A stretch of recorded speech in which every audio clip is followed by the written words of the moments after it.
ወደ ቻናላችን ቤተሰቦች እንኳን ወደ ቻናላችን በደህና መጣችሁ። ነገ ጥቅምት 15 ቅዳሜ የተለያዩ የእንግሊዝ ፕሪሚየር ሊግ የ9ኛ ሳምንት ጨዋታዎች መደረጋቸውን ይቀጥላሉ። ነገ እንግዲህ 4 ጨዋታዎች የሚደረጉ ይሆናል። በነዛ ጨዋታዎች ዙሪያ እንደዚሁም ደግሞ ትናንትና የተደረጉትን ጨዋታዎች እንግዲህ በዛሬው ፕሮግራማችን የምንመለከት ይሆናል። እስከ መጨረሻዋ ደቂቃ ድረስ አብራችሁን ቆይታችሁ ፕሮግራሙን እንድትከታተሉትም በአክብሮት እጋብዛለሁ። ሰብስክራይብ፣ ላይክ፣ ሼር እያደረጋችሁ የቻናሉ ቤተሰብ እንድትሆኑ በአክብሮት እጠይቃለሁ። አሁን በቀጥታ ወደ ጨዋታዎቹ የምንገባ ይሆናል። በመጀመሪያም እንግዲህ ትናንትና የተደረጉትን ጨዋታዎች የምንመለከት ይሆናል። ትናንትና እንግዲህ ከእንግሊዝ ፕሪሚየር ሊግ ተሳታፊ ከሆነው አስቶን ቪላ ያደረገውን ጨዋታ ስንመለከት አስቶን ቪላ እንግዲህ በጎ ሄድ ኢግልስ 2-1 በሆነ ውጤት መሸነፍ ችሏል። አስቶን ቪላ እንግዲህ በቅርብ ጊዜያቶች ጥሩ የሚባል እንቅስቃሴን ማድረግ ጀምሮ ነበር። በተለይ ያለፉትን 5 ጨዋታዎች እንግዲህ በተከታታይ ማሸነፍ የቻለ ቡድን ሆኖ ነበረ።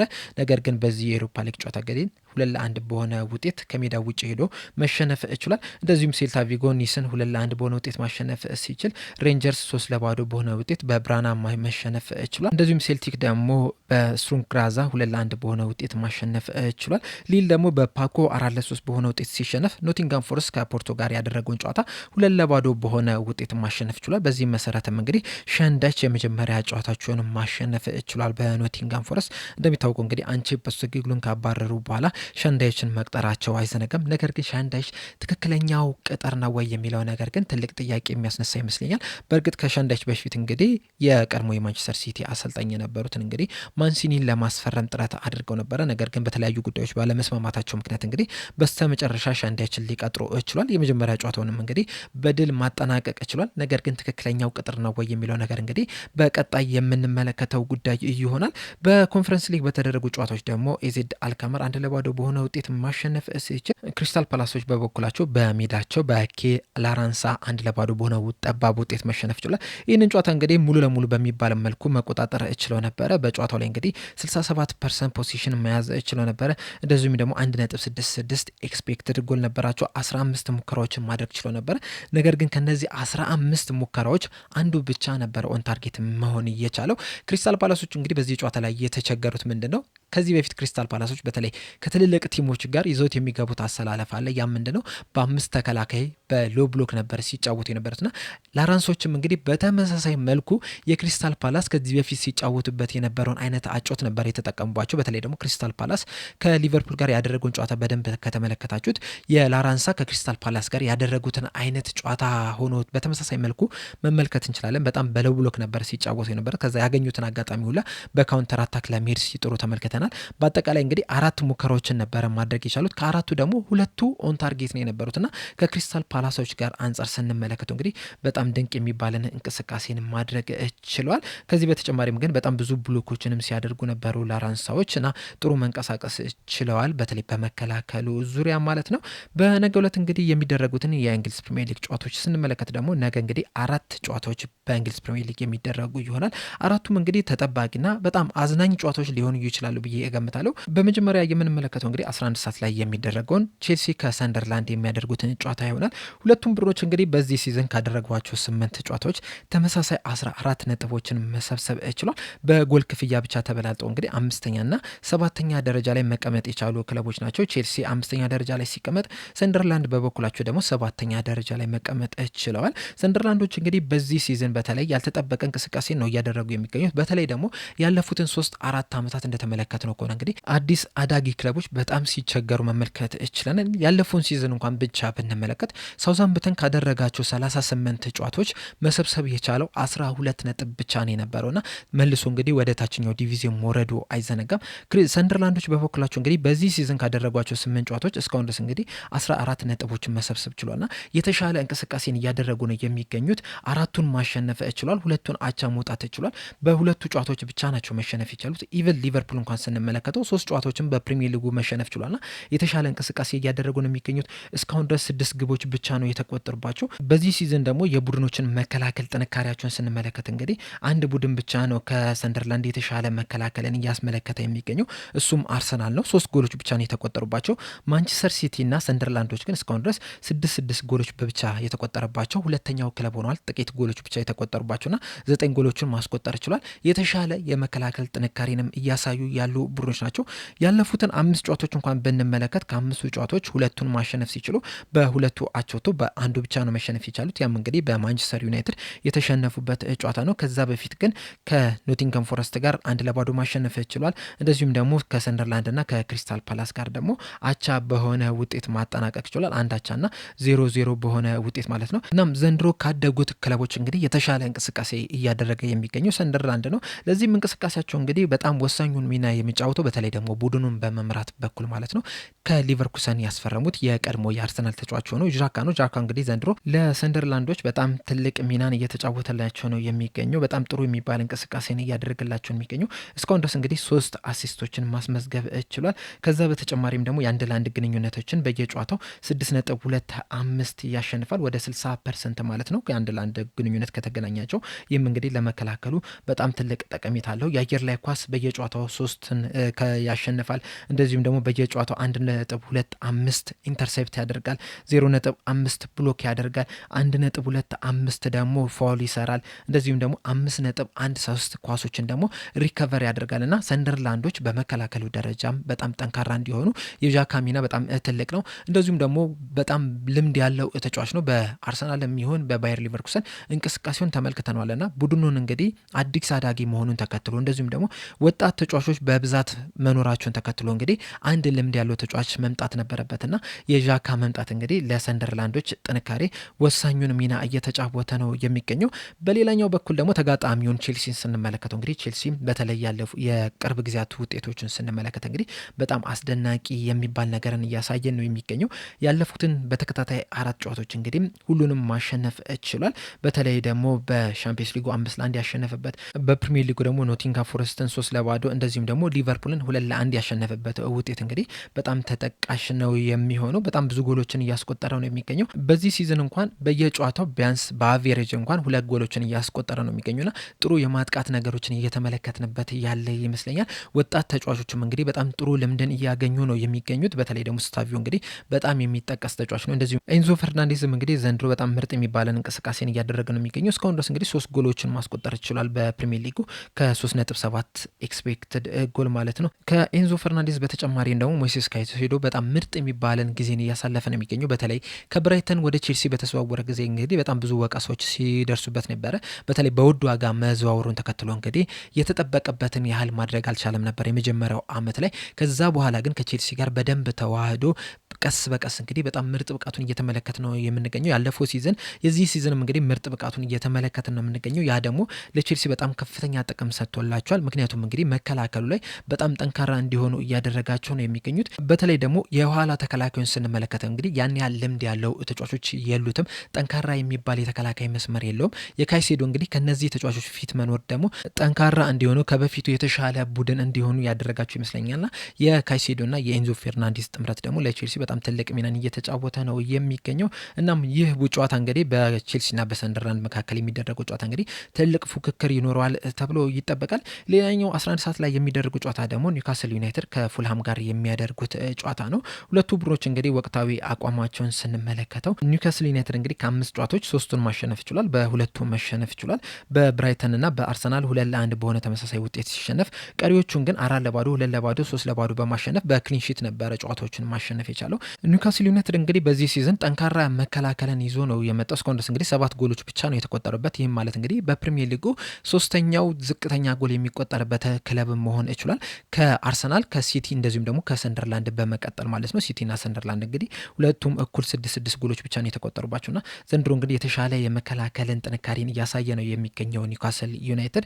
ፉልሃሞችን ስንመለከታቸው እንግዲህ ካለፉት 5 ጨዋታዎች 2ቱን ብቻ ነው ማሸነፍ የቻሉት፣ በ3ቱ መሸነፍ ችሏል። ከአርሰናል ጋር፣ ከበርንማውዝ ጋር እንደዚሁም ደግሞ ከአስቶን ቪላ ጋር ያደረጉትን ጨዋታ እንግዲህ በተከታታይ 3 ጨዋታዎች መሸነፍ ችሏል። በዚህ ሰዓትም እንግዲህ በ8 ነጥብ 15ኛ ደረጃ ላይ ነው የተቀመጡት። ኒውካስል ዩናይትድ ደግሞ በሰበሰባቸው 9 ነጥቦች 14ኛ ደረጃ ላይ ነው የተቀመጠውና ተቀራራቢ ደረጃ ላይ ያሉ ሁለት ቡድኖች የሚገናኙበት ነው፣ ልክ እንደ ቼልሲና ሰንደርላንድ ሁላ። ኒውካስል ዩናይትዶች እንግዲህ ባለፉት 5 ጨዋታዎች 11 ግቦችን ማስቆጠር ችሏል። በተለይ ደግሞ ዋልትሜድ እንግዲህ ዘንድሮ በፕሪሚየር ሊጉ 4 ግቦችን ማስቆጠር ችሏል። የተሻለ እንቅስቃሴን እያደረገ ነው የሚገኘው። ምናልባትም እንግዲህ አሌክሳንደር ኢሳቅ በመሄዱ እንግዲህ ዋልትሜድ በመምጣቱ ያን ያህል እንዳይጎዱ አድርጓቸዋል ብዬ አስባለሁ። ጥሩ እንቅስቃሴን እያደረገ ስለሆነ ማለት ነው።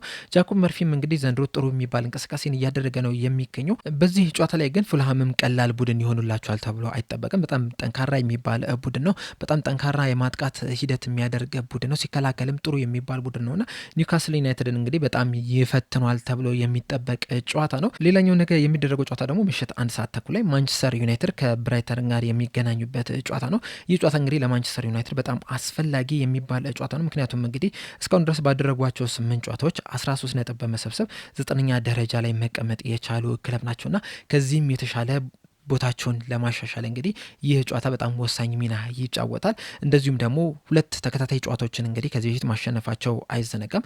ሊቨርፑልን እና ከዛ በፊት ደግሞ ሰንደርላንድን እንግዲህ በተከታታይ ማሸነፍ ችሏልና ይህንን ጨዋታ የሚያሸንፉ ከሆነ እንግዲህ ተከታታይ 3ኛ እድላቸው ነው የሚሆነው። ይህም እንግዲህ በሩበን አሞሪም ስር ለመጀመሪያ ጊዜ ነው የሚሆነው። እንደዚሁም ደግሞ ጥሩ የስኳድ መንፈስንም ለማምጣት እንግዲህ ይህንን ጨዋታ ማሸነፍ ወሳኝ ሚና ይጫወታል። ኮንፊደንሳቸውን ለመመለስ እንደዚሁም ደግሞ ዘንድሮ እንግዲህ በፕሪሚየር ሊጉ የተሻለ ቦታ ይዞ ለመጨረስ እንግዲህ ይህ ጨዋታ ወሳኝነት ያለው ይመስለኛል። ምክንያቱም እንግዲህ ከሊቨርፑል ጋር ያሸነፉበት ጨዋታ ላይ እንግዲህ እንደተመለከት ነው በሎ ብሎክና በሚድ ብሎክ ነበረ ጨዋታው ላይ ሲጫወቱ የነበሩትና ታክቲካቸው እንግዲህ ውጤታማ አድርጓቸዋል። ከጨዋታው በኋላም እንግዲህ አንድ ጥያቄ ስናነሳ የነበረው ማጥቃት ባለባቸው ጨዋታ ላይስ እንዴት ነው የሚሆኑት የሚል ጥያቄ ነበር ስናነሳ የነበረውና ከብራይተን ጋር በሚያደርጉ ጨዋታ በሜዳቸው የሚደረግ ነውና የግድ ማጥቃት ያለባቸው ጨዋታ ነው። ብራይተኖች ደግሞ ከሚያጠቃ ቡድን ጋር ሲጫወቱ ምን ያህል ጥሩ ቡድን እንደሆኑ እንግዲህ ከዚህ በፊት መመልከት ይችላል። በተለይ ደግሞ ቼልሲን ከኋላ ተነስቶ 3-1 ያሸነፉበት ጨዋታ ለዚህም ተጠቃሽ ነው። እንደዚሁም ደግሞ ማንቸስተር ሲቲንም ማሸነፍ ችሏል። ኒውካስል ዩናይትድንም ማሸነፍ የቻሉ ቡድን ናቸውና በጣም ጠንካራ የሚባል ቡድን ናቸው። በካውንተር አታክ መሄድ የሚችሉ ናቸው። ኳሱንም መቆጣጠር የሚችሉ ቡድን ናቸውና ማንቸስተር ዩናይትድን በጣም የሚፈትን ጨዋታ ይሆናል ብዬ እጠብቃለሁ። ወቅታዊ አቋማቸውን ስንመለከት እንግዲህ ሁለቱም ቡድኖች ባለፉት 5 ጨዋታዎች 3-3 ማሸነፍ ችሏል። ማንቸስተር ዩናይትድ ቀሪውን 2 ጨዋታ ሲሸነፍ ቀሪውን 2 ጨዋታ ደግሞ ብራይተኖች አቻ በሆነ ውጤት ነው ማጠናቀቅ የቻሉት። ባለፈው ሳምንት ባደረጉት ጨዋታ እንግዲህ ማንቸስተር ዩናይትድ በአንፊልድ ሊቨርፑልን 2-1 በሆነ ውጤት ማሸነፍ ሲችሉ ብራይተኖች ደግሞ በበኩላቸው ኒውካስል ዩናይትድን 2-1 በሆነ ውጤት ማሸነፍ ችለዋል። የእርስ በርስ ግንኙነታቸውን ስንመለከት እንግዲህ ያለፉትን 2 ጨዋታዎች ብራይተኖች ነበሩ ማሸነፍ የቻሉት በኦልትራፎርድ በአሚክስ ስቴዲየም ማለት ነው። በተለይ ደግሞ በኦልትራፎርድ የተደረጉን ጨዋታ እንግዲህ ብራይተኖች 3-1 በሆነ ውጤት ማሸነፍ ችሏል። በቅርብ ጊዜያቶች እንግዲህ ብራይተኖች ማንቸስተር ዩናይትድ ላይ ብልጫን እየወሰዱ ያሉ ቡድን ናቸው። ከዛ በፊት ራሱ ያለፉትን 5 የእርስ በርስ ግንኙነት በሁሉም ውድድሮች ያደረጉትን ጨዋታ ስንመለከት እንግዲህ ማንቸስተር ዩናይትድ ያሸነፈው 1 ጊዜ ብቻ ነው። ሌላውን እንግዲህ 0-0 አጠናቀው በኤፍኤ ካፕ ከዛ በኋላ እንግዲህ በፔናልቲም በመጨረሻ ማንቸስተር ዩናይትድ ማሸነፍ ችሏል።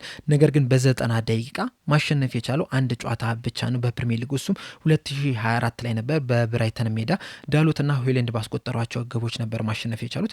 ቀሪዎቹን 3 ጨዋታዎች ግን ብራይተኖች ነበረ ማሸነፍ የቻሉት። በማንቸስተር ሜዳ ያደረጉትን ደግሞ ያለፉትን 5 ጨዋታዎች በተለይ ደግሞ በፕሪሚየር ሊጉ ብቻ ያለውን ስንመለከት እንግዲህ ማንቸስተር ዩናይትድ ያሸነፈው 2ቱን ብቻ ነው። ያለፉትን 3 ጨዋታዎች ደግሞ በፕሪሚየር ሊጉ በኦልትራፎርድ የተደረገውን እንግዲህ ብራይተኖች ናቸው ማሸነፍ የቻሉት 2-1 3-1 3-1 በሆነ ውጤት ማለት ነውና ብራይተኖች እንግዲህ በቅርብ ጊዜ ማንቸስተር ዩናይትድ ላይ ብልጫቸውን እያሳዩ ያሉ ቡድኖች ናቸውና በዚህ ጨዋታ ላይ እንግዲህ በከባዱ ይፈትኗቸዋል ተብሎ ይጠበቃል። በማንቸስተር ዩናይትድ በኩል ግን ከጨዋታው በፊት 2 ጥያቄዎችን ማንሳት ያለብን ይመስለኛል። አንደኛው ምን አይነት አጨዋወትን ይዞ ነው የሚመጣው? በማጥቃት ነው የሚጫወተው ወይስ በሎ ብሎክ ወይም ደግሞ በሚድ ብሎክ ነው የሚጫወተው የሚለው ነገር እንግዲህ አንድ ጥያቄ ነው። ሌላኛው ደግሞ ማን ነው በቋሚ 11 ውስጥ የሚገባው የሚለው ራሱ በማንቸስተር ዩናይትድ በኩል መጠየቅ ያለበት ይመስለኛል። ምክንያቱም እንግዲህ አሁንም ድረስ ትክክለኛውን የመሀል ሜዳ ጥምረት አግኝተዋል ብዬ አላስብም። እንደዚሁም ደግሞ ተከላካዮቹም እንግዲህ አንዳንድ ጊዜ ምርጥ ብቃታቸውን ሲያሳዩን መመልከት ችለናል። ሌላ ጊዜ ደግሞ ሲርበተበቱ እንደዚሁም ደግሞ ሲሳሳቱም የተመለከትንባቸው ጨዋታዎች አሉና ማን ነው በቋሚ 11 ውስጥ የሚገባው የሚለው ነገር እንግዲህ ትልቅ ጥያቄ ይመስለኛል። ነገር ግን በጣም መታየት ያለበት ምርጥ ጨዋታ ይሆናል ብዬ ግን እጠብቃለሁ። ሌላኛው በመጨረሻ የሚደረገው ጨዋታ ደግሞ ብሬንትፎርድ ከሊቨርፑል ጋር የሚያደርጉት ጨዋታ ነው። ይህ ጨዋታ እንግዲህ ለሊቨርፑል ወሳኝ ጨዋታ ይመስለኛል። በተለይ ደግሞ ባለፉት 3 የፕሪሚየር ሊግ ጨዋታዎች እንግዲህ መሸነፉ አይዘነጋም። በማንቸስተር ዩናይትድ በቼልሲና በክሪስታል ፓላስና በፕሪሚየር ሊጉ እንግዲህ ወደ አሸናፊነት መንገድ የሚመለስበት ጨዋታ ይሆናል ተብሎ ይጠበቃል። በእርግጥ በሻምፒዮንስ ሊጉ እንግዲህ ከ4 ተከታታይ የሁሉም ውድድሮች ሽንፈት በኋላ እንግዲህ ኢንትራ ፍራንክፈርትን 5-1 በሆነ በሆነ ሰፊ ውጤት ማሸነፍ ችሏልና ይህንንም ጨዋታ እንግዲህ ለማሸነፍ ይገባሉ ተብሎ ይጠበቃል። በተለይ ደግሞ ከአርሰናል ጋር ያላቸውን የነጥብ ልዩነት እንግዲህ ማጥበብ ከፈለጉ ይህንን ጨዋታ ማሸነፍ የግድ የሚለው ይመስለኛልና ለሊቨርፑል እንግዲህ በጣም ወሳኝ የሚባል ጨዋታ ነው። ነገር ግን ደግሞ ቀላል ጨዋታም ይሆናል ተብሎም ደግሞ አይጠበቅም። ምክንያቱም እንግዲህ ብሬንትፎርዶች በጣም ጠንካራ የሚባሉ ቡድኖች ናቸው። በተለይ ደግሞ በቀናቸው ማንንም ቡድን ማሸነፍ የሚችሉበት ሁኔታም እንግዲህ ስንመለከትባቸው ነው የነበሩት። በእርግጥ ባለፉት 5 ጨዋታዎች ሁለቱም ብቻ ነው ማሸነፍ የቻሉት፣ ዌስትሃምን 2-0 እንደዚሁም ደግሞ ማንቸስተር ዩናይትድን 3-1 በሆነ ውጤት። ከዛ ውጭ ግን በሁለቱ በማንቸስተር ሲቲና በፉልሃም ሲሸነፉ እንደዚሁም ደግሞ ከአስቶን ቪላ ጋር አንዳቻ በሆነ ውጤት ማጠናቀቅ ችሏል። ሊቨርፑል በአንጻሩ ባለፉት 5 ጨዋታዎች አንድ ጨዋታ ብቻ ነው ማሸነፍ የቻለው፣ እሱም ኢንትራ ፍራንክፈርትን 5-1 በሆነ ውጤት ማሸነፍ የቻሉበት ጨዋታ ነው። ብሬንትፎርዶች እንግዲህ ሊቨርፑልን ይፈትናሉ ተብሎ ይጠበቃል። በተለይ ደግሞ በዚህ ጨዋታ ላይ እንግዲህ ከዚህ በፊት ሊቨርፑል ሲፈተንባቸው የነበሩትን ጨዋታዎች ስንመለከት በጣም በረዣዥም ኳሶች ከተከላካይ መስመር እየተጣለ ለአጥቂዎች የሚደርሱበት ሁኔታ እንግዲህ በተደጋጋሚ ስንመለከት ነበረ። ይህንንም ነገር ደግሞ በክሪስታል ፓላስን መመልከት ይችለናል። ከዛ በፊትም በነበሩ ጨዋታዎች ላይ እንግዲህ በተደጋጋሚ የተመለከትነው ነገር ነውና ብሬንትፎርዶችም እንግዲህ እንደዚህ አይነት ተመሳሳይ ነገር ይጠቀማሉ ብዬ አስባለሁ። በተለይ ደግሞ ጆርዳን ሄንደርሰን ለአጥቂው ቲያጎ እንግዲህ በረጃጅም ኳሶችን እየጣለ ለማጥቃት የሚጥሩ ይመስለኛል። በተለይ ማንቸስተር ዩናይትድ ላይ እንግዲህ ያስቆጠሯቸውን ግቦች ስንመለከት በተመሳሳይ አይነት መንገድ ነበረ ሲያስቆጥሩ የነበሩትና እንደዚህ አይነት ነገሮችንም በዚህ በነገ ጨዋታ ላይም እንግዲህ ይደጋግማሉ ብዬ አስባለሁ። በእርግጥ በዚህ ጨዋታ ላይ እንግዲህ ሊቨርፑል የተሻለ ብልጫ አለው። ካለፉት 8 ጨዋታዎች እንግዲህ ሊቨርፑል 6ቱን ማሸነፍ ሲችል አንዱን ብቻ ነው ብሬንትፎርዶች ማሸነፍ የቻሉት፣ አንዱን ደግሞ አቻ በሆነ ውጤት መጠናቀቅ ችሏል።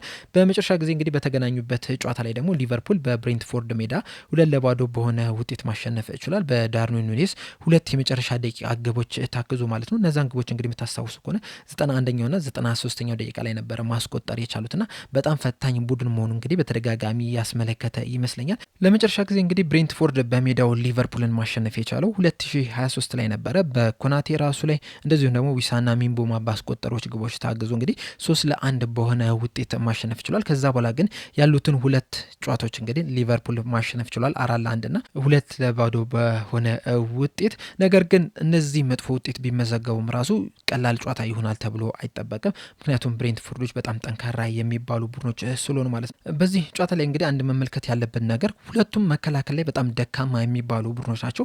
ሊቨርፑል 11 ጎሎች ሲቆጠሩበት ብሬንትፎርድ በበኩላቸው እንግዲህ 12 ጎሎች ተቆጥሮባቸዋል በእነዚህ ባለፉት 8 ጨዋታዎችና ሁለቱም እንግዲህ ደካማ የሚባል እንቅስቃሴን እያደረጉ ነው የሚገኙት በመከላከል ደረጃና በዚህ ጨዋታ ላይ እንግዲህ ማነው ብዙ ጎል የሚያስቆጥረው የሚለው ነገር እንግዲህ ጨዋታውን ሊወስን የሚችልበት ሁኔታ ሰፊ ነው ብዬ አስባለሁና በጣም ምርጥ ጨዋታ ሊሆን ይችላል፣ በጣም ክፍት ጨዋታ ሊሆን ይችላል። ምክንያቱም እንግዲህ ብሬንትፎርድ ዝም ብሎ ብቻ የሚከላከል አይነት ቡድን አይደለም፣ በማጥቃትም ሲሄድ እንግዲህ በጣም ጠንካራ የሚባል ቡድን ስለሆነ ማለት ነውና እነዚህን ጨዋታዎች እንግዲህ እንድትመለከቱት ከወዲሁ እጋብዛለሁ። እንደዚሁም ደግሞ ግምታችሁን ማን ሊያሸንፍ ይችላል፣ ስንት ለስንት ሊያልቅ ይችላል የሚለውን ሀሳባችሁን እንዳለ እዚሁ ኮሜንት ሴክሽን ላይ በመጻፍ አሳውቁኝ።